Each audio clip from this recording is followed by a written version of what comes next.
तो बच्चों, last video में मैंने आपको एक्सप्लेन किया था wave fronts and types of wave fronts. आपको बताया था कि एनर्जी जो ट्रांसफर होती है वो हमेशा वेव फ्रंट के परपेंडिकुलर ट्रांसफर होती है और उसको हम बोलते हैं रेज। तो मैंने लास्ट वीडियो में आपको डिटेल में एक्सप्लेन किया था। आज हमको डिस्कस करना है कि लाइट जो है वो कैसे प्रोपोगेट करती, मूव कैसे करती है। तो लाइट के प्रोपोगेशन से रिलेटेड हाइजन ने प्रिंसिपल दिया है, Huygens principle of secondary wavelets. Huygens ने प्रिंसिपल दिया है, Huygens principle of secondary wavelets, जो हमको इंफॉर्मेशन देता है कि लाइट किस तरीके से मूव करती है। तो हाइजन ने अपने प्रिंसिपल में 3 असम्पशंस लिए हुए हैं। बच्चों, हाइजन्स ने जो प्रिंसिपल दिए सेकेंडरी वेवलेट्स के, मैं थोड़ा चाहता हूं कि आपको वो असम्पशंस बुक से रीड करूं और फिर उसके बाद मैं आपको एक्सप्लेन करता हूं कि असम्पशंस हैं क्या। थोड़ा बुक की लैंग्वेज में सुन लीजिएगा। हाइजन्स made the following 3 assumptions. First, when a disturbance is caused in a medium, the particle of the medium starts vibrating. The surface in the medium on which each particle vibrates in same phase is called the wavefront. In a homogeneous medium, the wavefront is normal to the direction of propagation of the wave. If the source is like a point at a finite distance, the wavefront is always spherical. If the source is very far, that is at infinite distance, the wavefront is plane. If the source is in form of slit at a finite distance, the wavefront is cylindrical. Second, every point of the medium on a given wavefront is a center of originating new disturbance.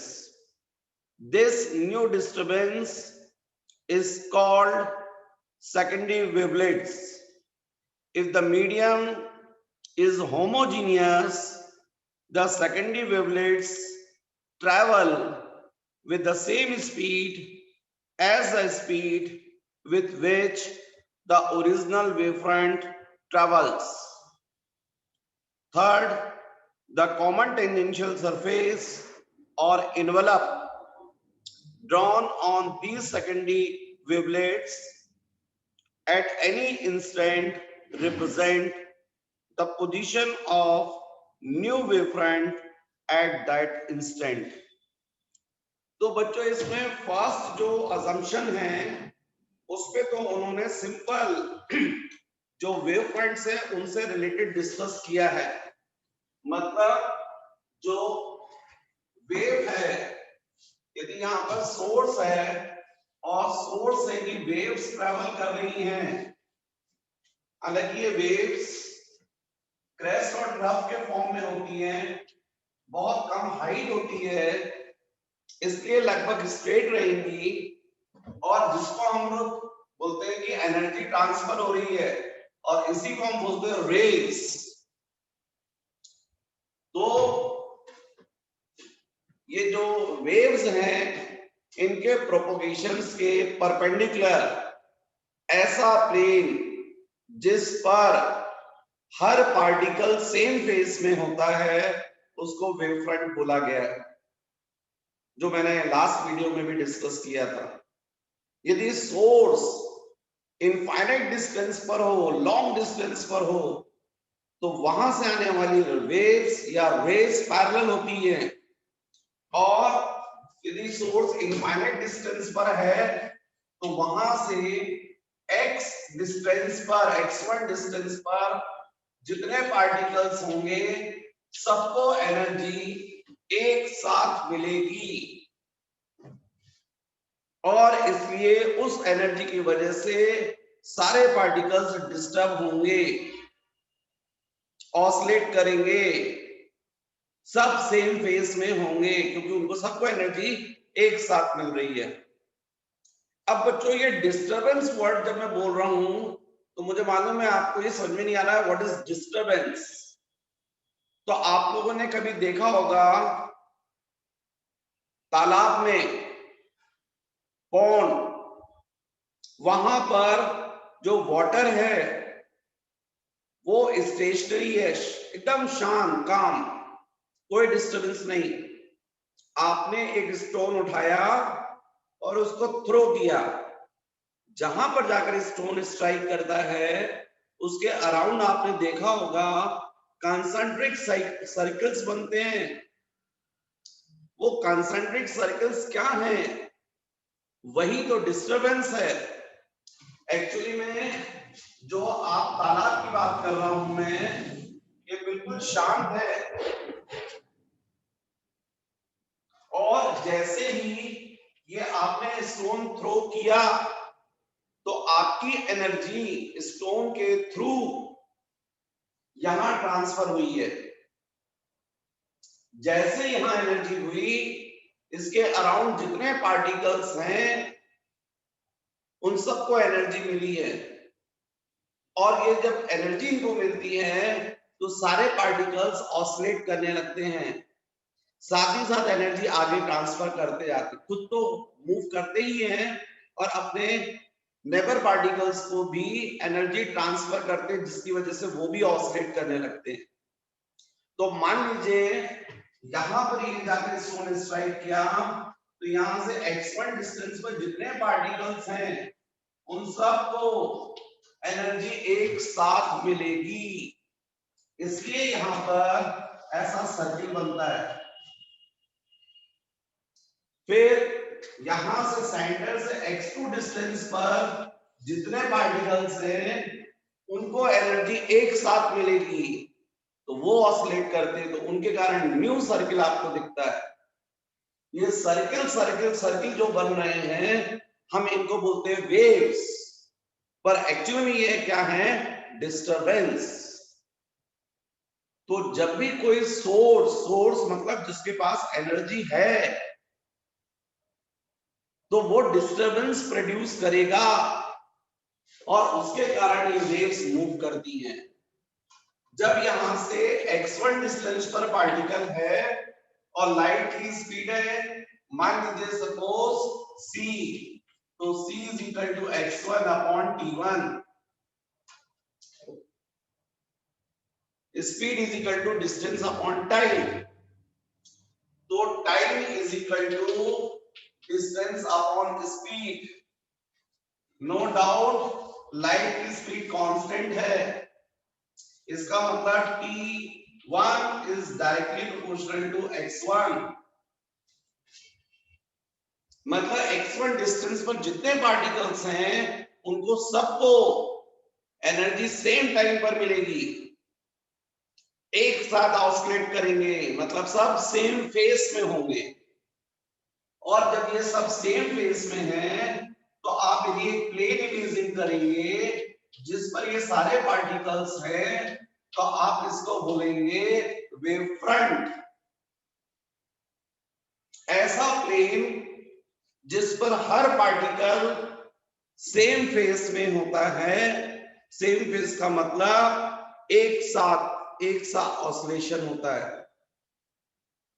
जैसे मैंने आपको समझाया था, ये crest और crest इनको बोला जाता है सेम फेस, मतलब सेम पोजीशन। ट्रफ और ट्रफ इनको बोला जाता है सेम फेस, सेम पोजीशन।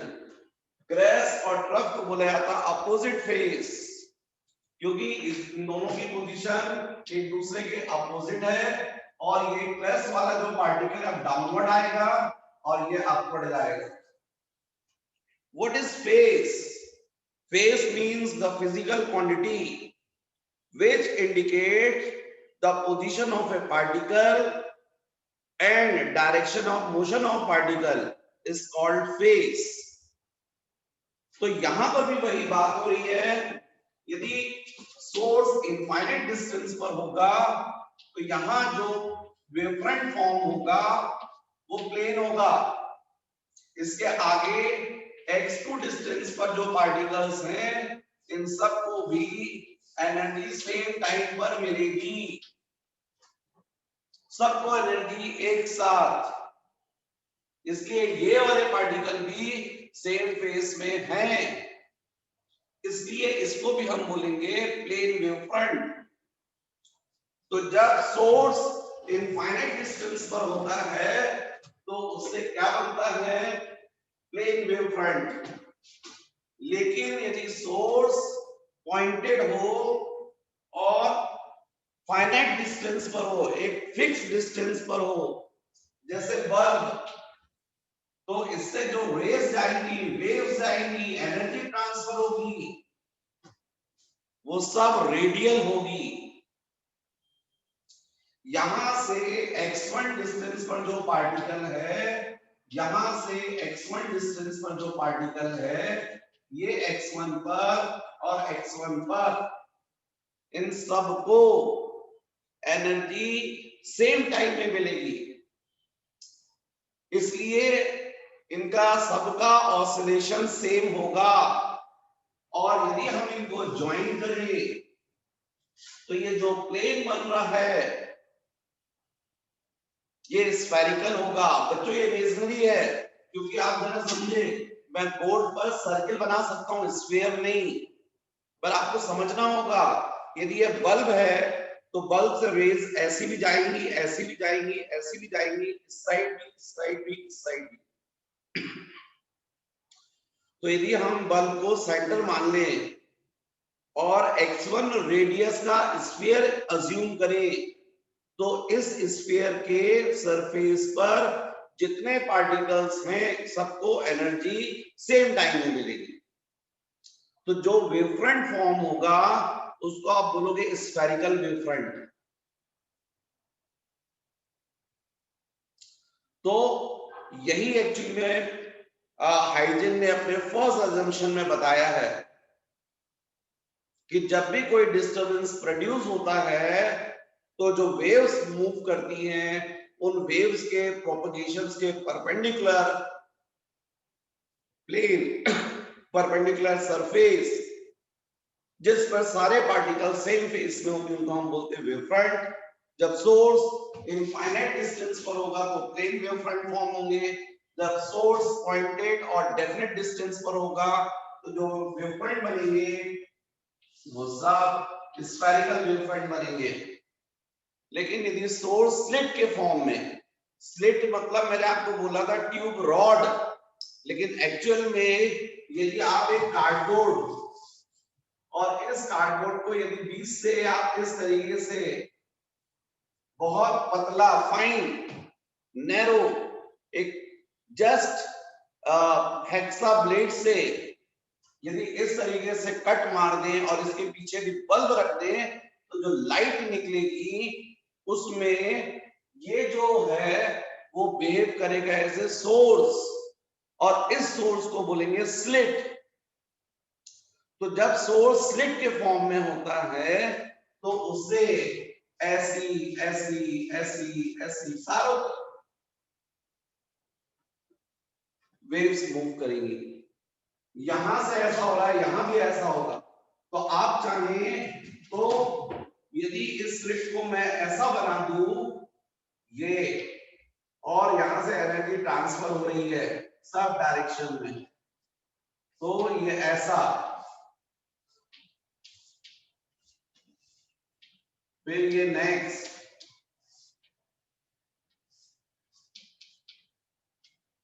ये बच्चों डेवलप होगा। Cylindrical wave fronts. जैसे कि ट्यूब रॉड होती है तो ये सिलेंडर बन जाता है ऐसा, उसका एक ये इतना सा सरफेस बता रहा हूं मैं। कैसा वेव फ्रंट? सिलेंड्रिकल। तो आपको समझना होगा जब सोर्स इनफाइनाइट डिस्टेंस पर हो तो जो वेव प्रोपगेशंस के परपेंडिकुलर वेव फ्रंट फॉर्म होते हैं वो प्लेन वेव फ्रंट होते हैं।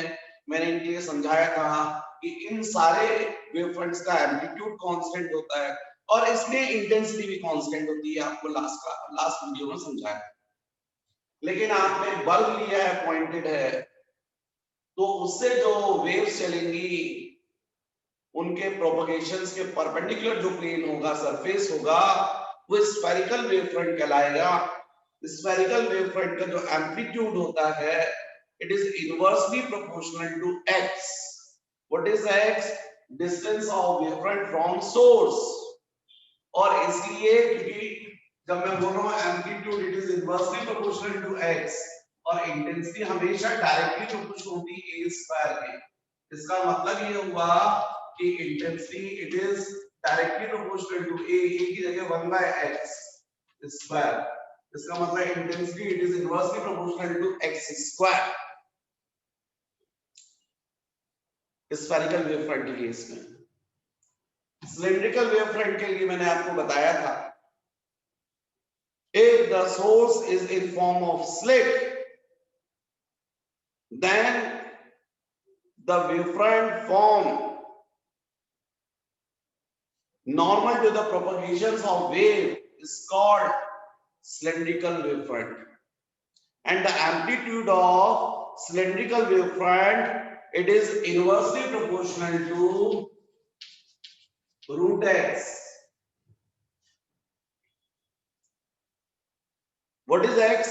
Distance of wavefront from slit, और इसलिए intensity I directly proportional to a square, तो यहां x जाएगा।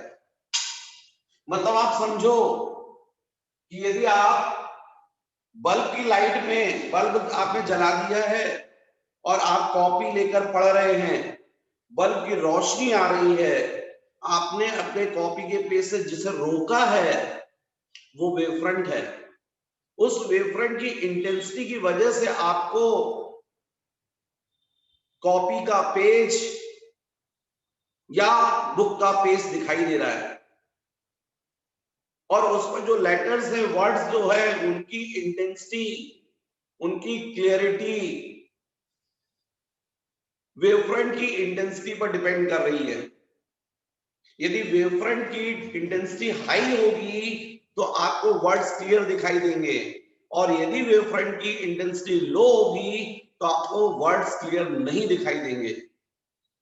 तो बच्चों आपने प्रैक्टिकली फील किया होगा, बल्ब जल रहा है, बल्ब की रोशनी में बल्ब के पास यदि आप बुक लेकर पढ़ रहे हैं तब तो आपको क्लियर वर्ड्स दिखाई दे रहे हैं, लेकिन जैसे ही आप थोड़ा सा डिस्टेंस बढ़ाते हैं, ज्यादा दूर जाते हैं तो आपको पेज जो है वो क्लियर नहीं दिखाई देता।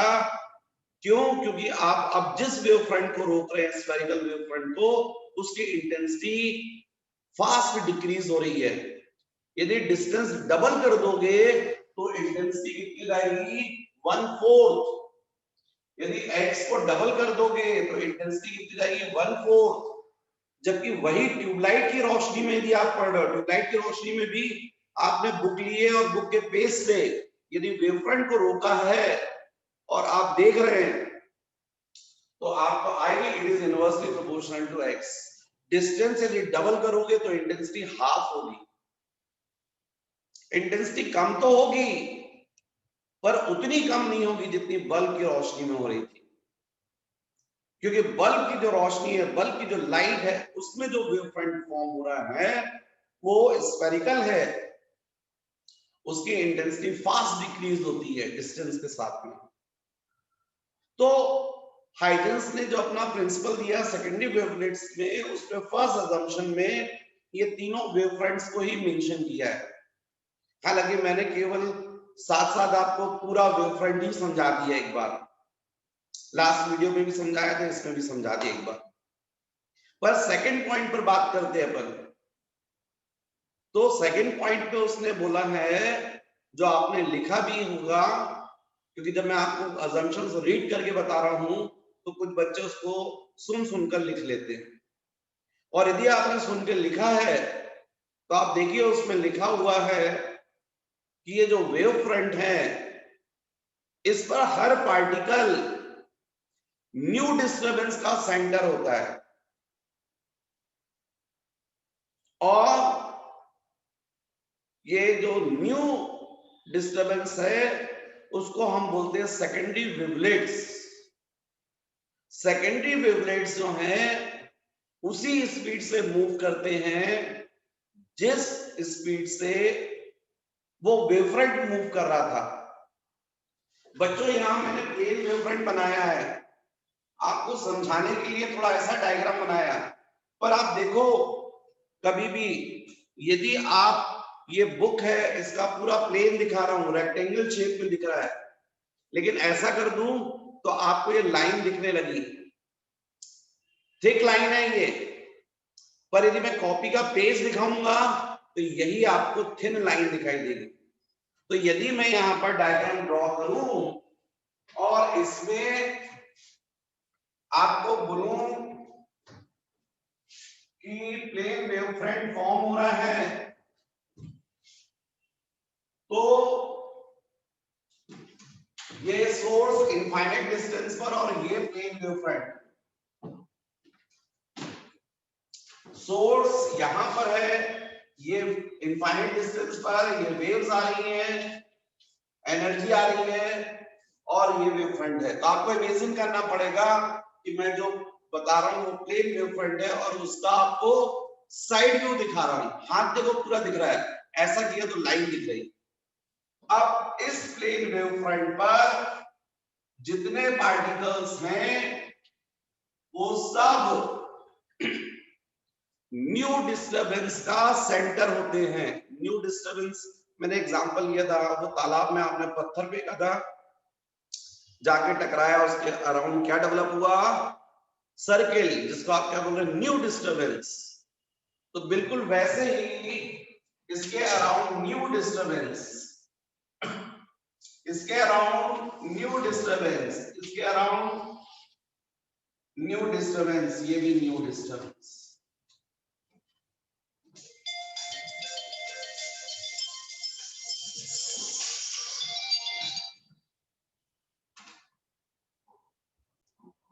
तो ये जो वेवफ्रंट पे जो पार्टिकल्स हैं उसके अराउंड ये जो न्यू डिस्टरबेंस है, मतलब आप कह सकते हैं स्फेरिकली होगा, छोटा स्फीयर, फिर नेक्स्ट ये सब न्यू डिस्टरबेंस को हम क्या बोलते हैं, सेकेंडरी वेवलेट्स। ये क्या था बच्चों, प्लेन वेव फ्रंट, और ये सब क्या है, सेकेंडरी वेवलेट्स।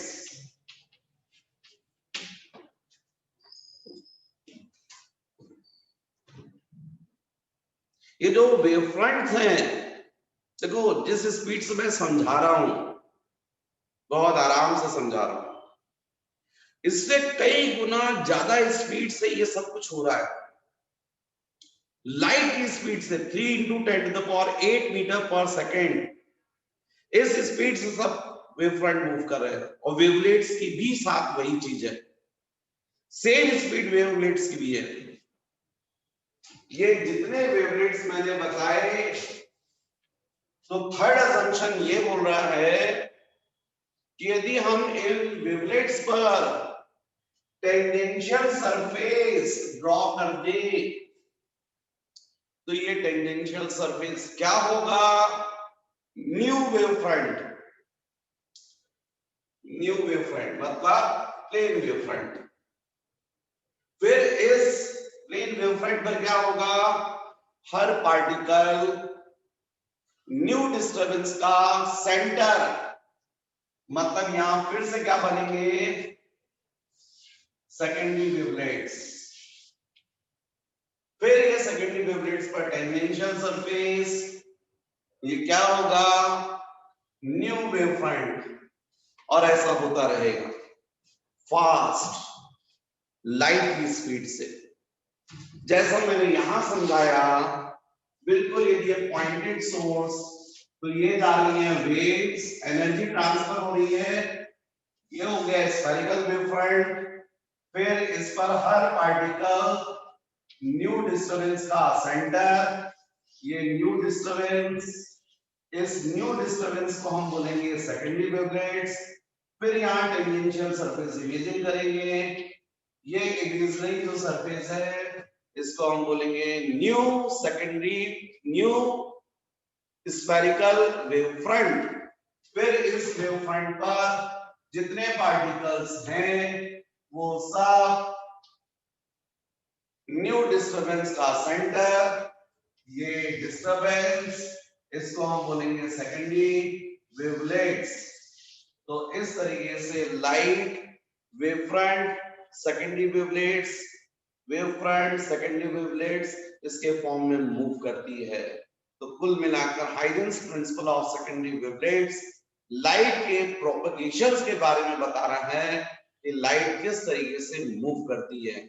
यहाँ पर बच्चों ये जो मैंने आपको बताया था, ये है स्फेरिकल वेव फ्रंट, और ये जो दिखा है, ये जो दिख रहे हैं ये सब क्या है, सेकेंडरी वेवलेट्स। तो लाइट इस तरीके से प्रोपगेट करती है।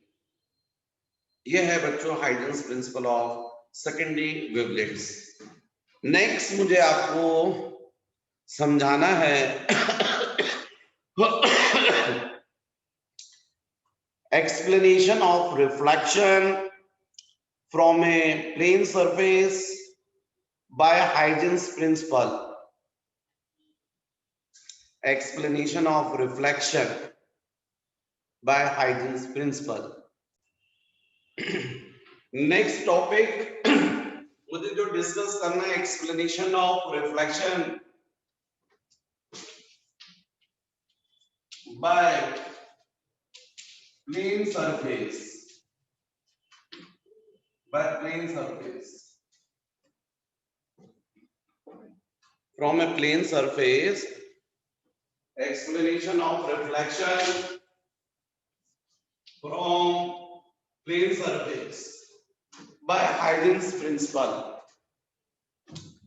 तो बच्चों यदि मान लीजिए प्लेन मिरर है और यहां पर ये इंसिडेंट रे, ये पॉइंट ऑफ इंसिडेंस, ये नॉर्मल, और ये है रिफ्लेक्टेड रे। अब हमको समझाना है,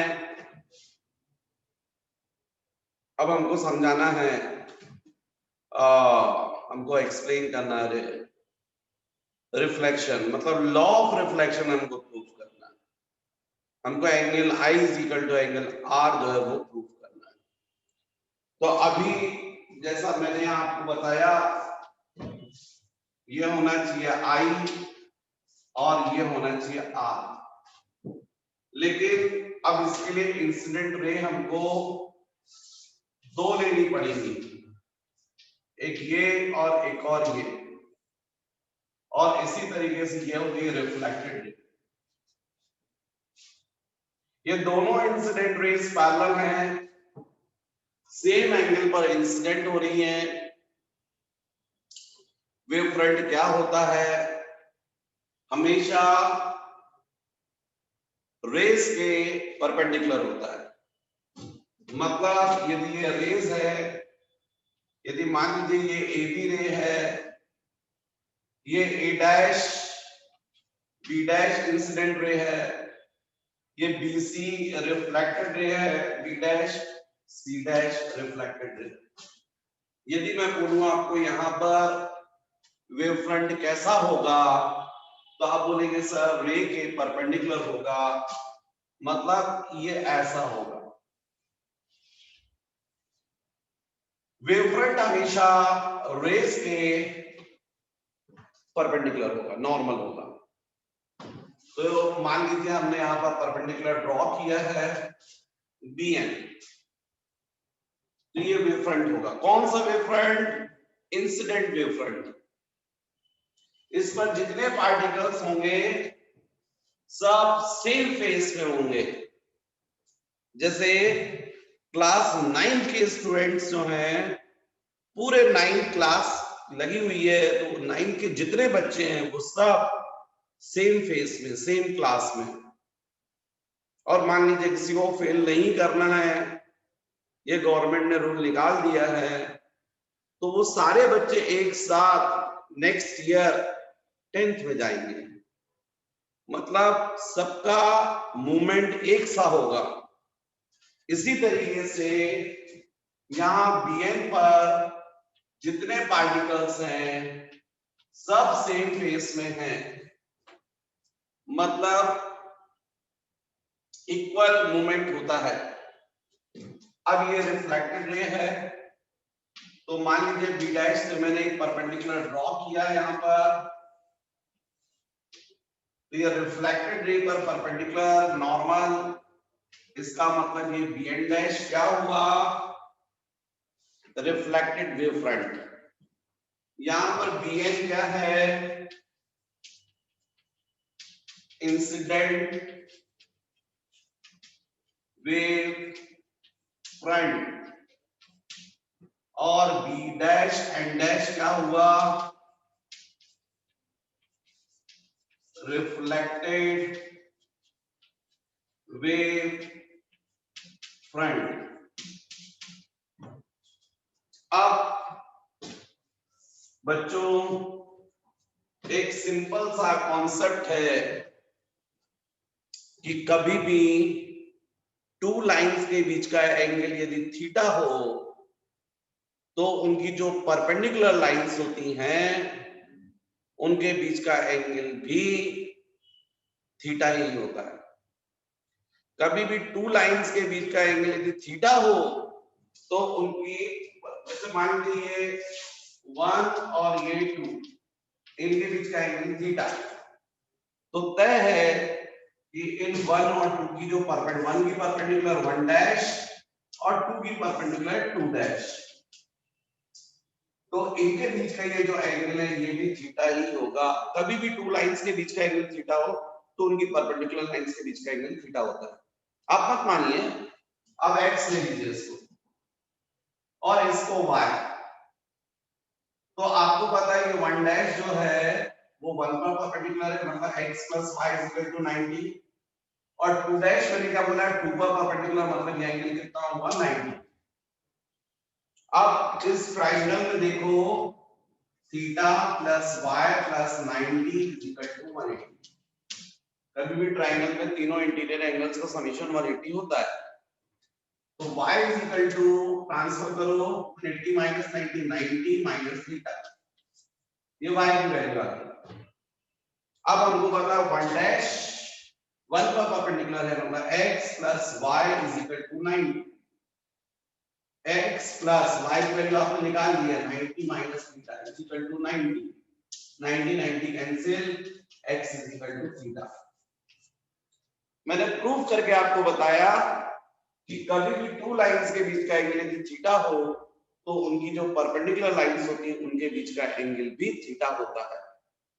यदि आप इस कॉन्सेप्ट को पकड़ते हैं तो आपको क्लियर है, यहाँ पर ये नॉर्मल है BN, और यदि आप ध्यान दें तो एंगल ये ABMI है, तो इनकी जो परपेंडिकुलर्स है, जैसे इंसिडेंट रे के परपेंडिकुलर मतलब वेव फ्रंट, और नॉर्मल का वेव फ्रंट, नॉर्मल का परपेंडिकुलर मतलब सरफेस, इसका मतलब ये एंगल भी क्या होगा, I। कौन सा angle, NBB dash, NBB dash, ये भी I होगा, क्योंकि मैंने आपको अभी समझाया एंगल ABM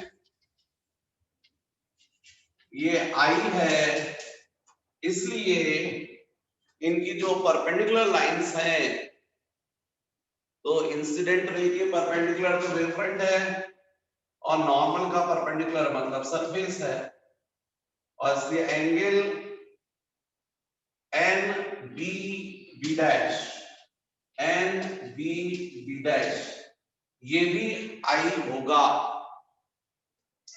इसलिए अपन इसको इंसिडेंट वेव फ्रंट बोल रहे हैं। ऐसे ही बच्चों आप यदि यहां ध्यान दें तो ये एंगल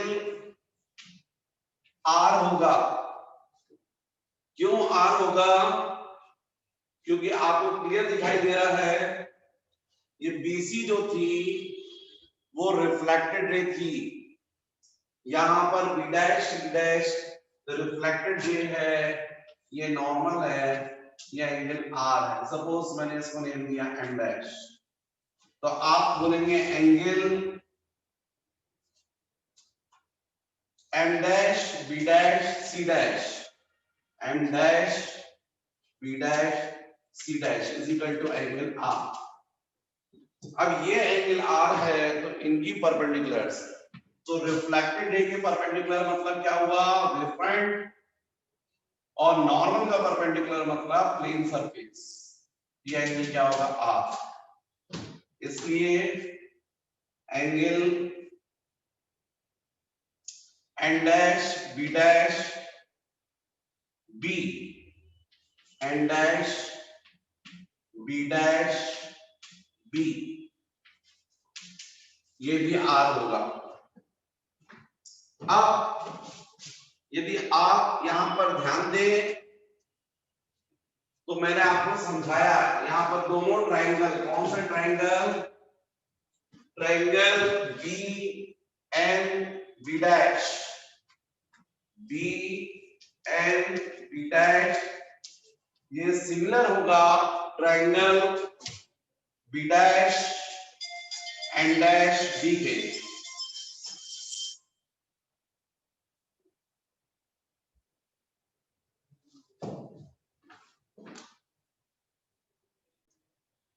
तो यहां पर triangle B N B dash और triangle B N dash B dash,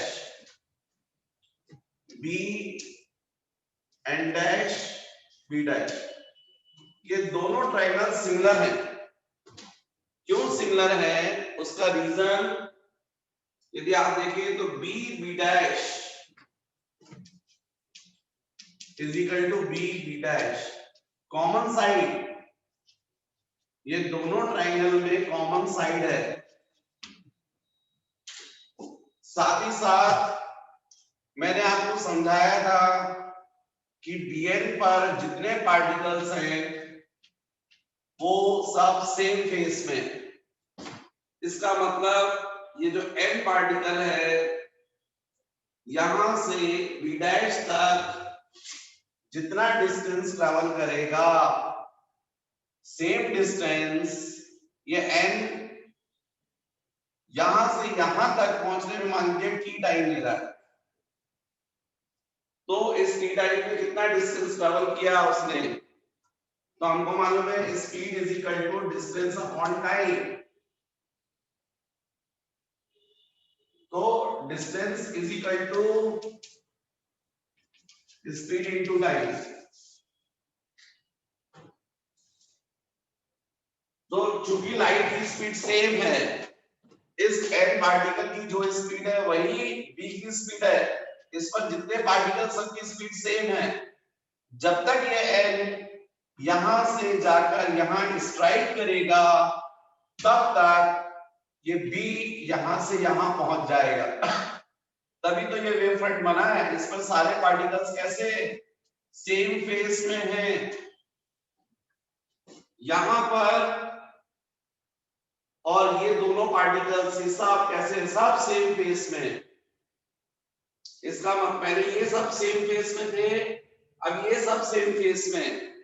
तो जब ये एन यहां से यहां पहुंच रहा है सेम टाइम में बी यहां से यहां पहुंचेगा सेम फेस में होने की वजह से।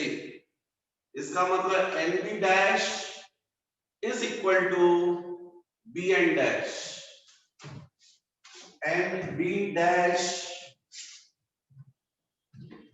and b dash is equal to b n dash। मैं फिर से समझा रहा हूं आपको, वेव फ्रंट पर सारे पार्टिकल सेम फेज में हो ये रहा है कि इस वेव फ्रंट पर जो बी है वो सबसे पहले जाकर प्लेन सरफेस से टकराया और टकराने के बाद तुरंत रिफ्लेक्ट हो गया।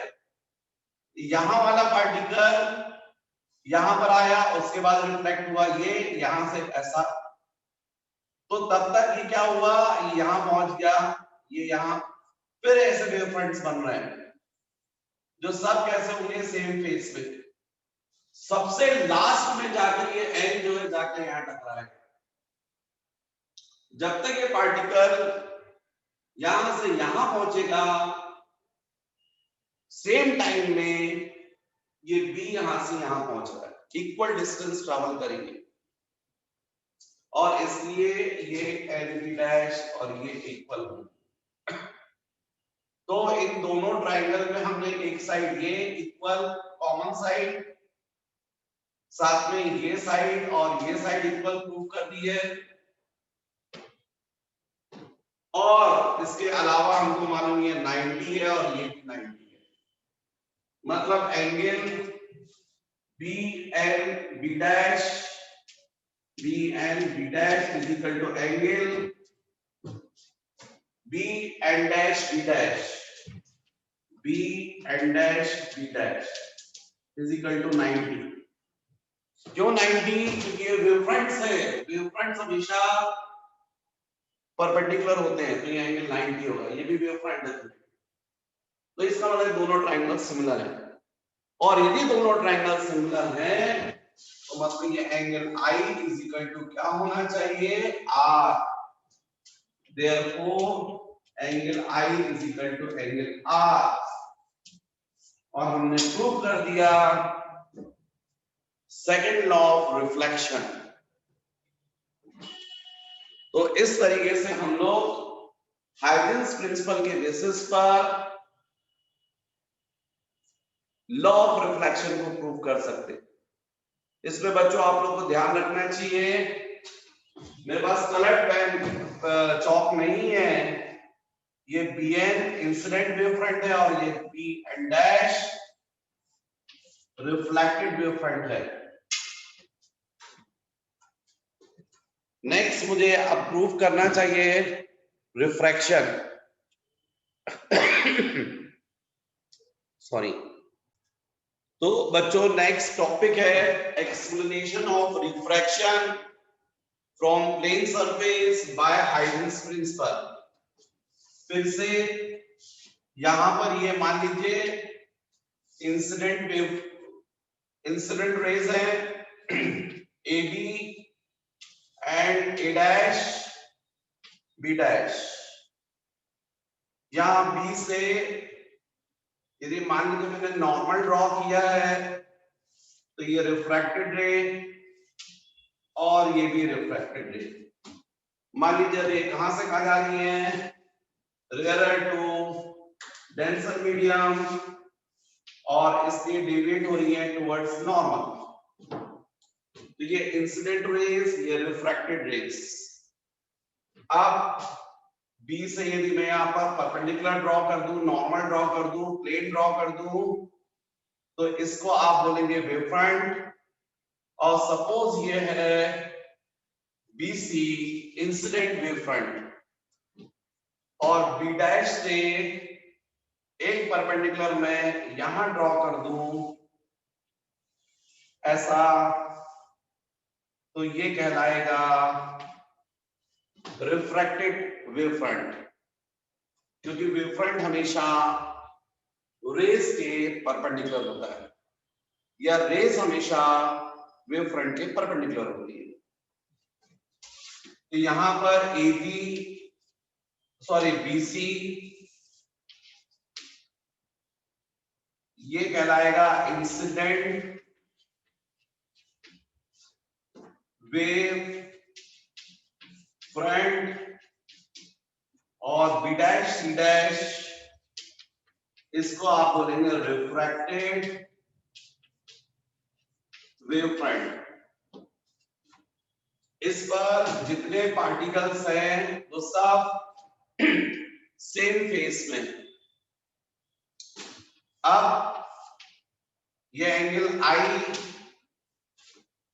तो डेफिनेटली ये एंगल भी आई होगा। जो मैंने आपको समझाया था थोड़ी देर पहले उस कॉन्सेप्ट के बेसिस पर, कभी भी टू लाइंस के बीच का एंगल यदि थीटा हो तो उनकी परपेंडिकुलर लाइंस के बीच का एंगल भी थीटा होता है। यहाँ पर आपको क्लियर दिख रहा है ये इंसिडेंट रे है और ये नॉर्मल, तो इनके बीच का एंगल आई, तो इंसिडेंट रे के परपेंडिकुलर वेव फ्रंट है और नॉर्मल के परपेंडिकुलर ये सरफेस है, इसलिए आई होगा। मतलब मैं यहाँ नेम दे दूं इस नॉर्मल को एन डैश और इसको नेम दे दूं एम डैश। तो आपके सामने है angle A B N is equal to angle I is equal to angle C B B dash, C B B dash, C B B dash. अब मान लीजिए रिफ्रैक्टेड रे है तो ये आर होना चाहिए एंगल ऑफ रिफ्रैक्शन। यदि ये आर है तो ये एंगल भी आर होगा, क्योंकि आपको क्लियर दिख रहा है। यदि इसको मैं बोलता हूं डी डी डी डैश, ये डी, तो M dash B dash D dash, angle M dash B dash D dash, ये एंगल ऑफ रिफ्रैक्शन होना चाहिए। Angle between the refracted and normal is called angle of refraction. तो ये जाएगा are. और आपको क्लियर है कि ये रिफ्रैक्टेड रे के परपेंडिकुलर वेव फ्रंट है और नॉर्मल के परपेंडिकुलर ये सरफेस है, इसलिए एंगल आर होगा। तो मतलब एंगल सी डैश बी या B B dash C dash, ये आर होगा। अब मैंने आपको समझाया कि ये जो वेव फ्रंट है इस पर सारे पार्टिकल सेम फेस में हैं, तो इसका मतलब सबसे पहले रिफ्रैक्शन बी का हो रहा है। बी यहां से सी डैश तक पहुंचा, तब तक सी बी डैश पर पहुंचा, या सी बी डैश तक पहुंचता है तब तक बी सेकंड मीडियम में पहुंच चुका है, इससे उसका वो अपना ये डिस्टेंस मूव कर देगा बी सी डैश। ये इतना डिस्टेंस मूव करेगा, ये डिस्टेंस, ये फर्स्ट मीडियम में है और फर्स्ट मीडियम में स्पीड v1, सेकंड मीडियम में सपोज v2। तो अब आपको समझना होगा कि ये जो bc डैश है ये कितना होगा। तो हमको मालूम है speed is equal to distance upon time, distance is equal to speed into time. तो इसलिए यहां पर हो जाएगा ये v2 into of t। Same time में c ने कितना डिस्टेंस ट्रैवल किया, cb डैश फर्स्ट मीडियम में, तो cb डैश डिस्टेंस बोलो, तो cb dash is equal to v1 into t, क्योंकि c कहां था, फर्स्ट मीडियम में, और सेम टाइम में उसने जो डिस्टेंस ट्रैवल किया सेम टाइम में, इस जितना टाइम इसको लगा उतना टाइम इसको भी लगना चाहिए क्योंकि दोनों सेम फेस में है। तो B ने C डैश डिस्टेंस ट्रैवल किया, इतने ही टाइम में C ने B डैश, तो ये हो गया। अब यदि हम बोलते हैं इन दोनों ट्रायंगल्स में sine I upon sine R, तो आपको बोलना पड़ेगा साइन आई एंगल की अपोजिट साइड, भाई 90 की अपोजिट साइड हमेशा हाइपोटेनियस होती है और एंगल की अपोजिट साइड परपेंडिकुलर। तो इस ट्रायंगल में साइन आई क्या होना चाहिए, परपेंडिकुलर अपॉन हाइपोटेनियस, मतलब C B dash upon Bibi dash. Sine are क्या होगा, तो एंगल की opposite side perpendicular B C dash, और ये वेव फ्रंट है मतलब 90 एंगल, इसके अपोजिट क्या होगी, हाइपोटेन्यूज। तो साइन आर क्या बोलोगे, बीसी डैश अपॉन बीबी dash perpendicular upon hypotenuse. No doubt ये बीबी डैश कैंसिल हो जाएगा। यहां पर sine I upon sine are is equal to CB dash आपको पता है v1 इंटू टी, और बीसी डैश आपको पता है v2 into T. T cancel, तो इस तरीके से आपको मिला sine I upon sine are is equal to v1 upon v2, ये हो गया 1। लेकिन आप सब जानते हैं 1 mu 2 is equal to v1 upon v2। आपको पता है refractive index of second medium with respect to first is equal to speed of light in first medium upon speed of light in second medium. जैसे आपको मैंने बताया था a mu g is equal to va upon vg, refraction में समझाया था आपको, और नहीं तो आप रिफ्रैक्शन के वीडियोस देखिए। अब bye 1 and 2 by 1 and 2 1 mu 2 is equal to sin I upon sin R, और हमने इसको बोला था स्नेल्स लॉ, मतलब हमने लॉ ऑफ रिफ्रैक्शन को प्रूव कर दिया हाइजन प्रिंसिपल की हेल्प से। तो इस तरीके से बच्चों हम रिफ्रैक्शन को समझ सकते हैं हाइजन प्रिंसिपल के बेसिस पर। नेक्स्ट वीडियो वेरी इंपॉर्टेंट, क्योंकि उसमें मैं आपको बताने वाला हूं principle of superposition, interference, fringes, जबरदस्त पोर्शन। तो ठीक है बच्चों, वेट कीजिए नेक्स्ट वीडियो का, सब्सक्राइब कर लीजिएगा।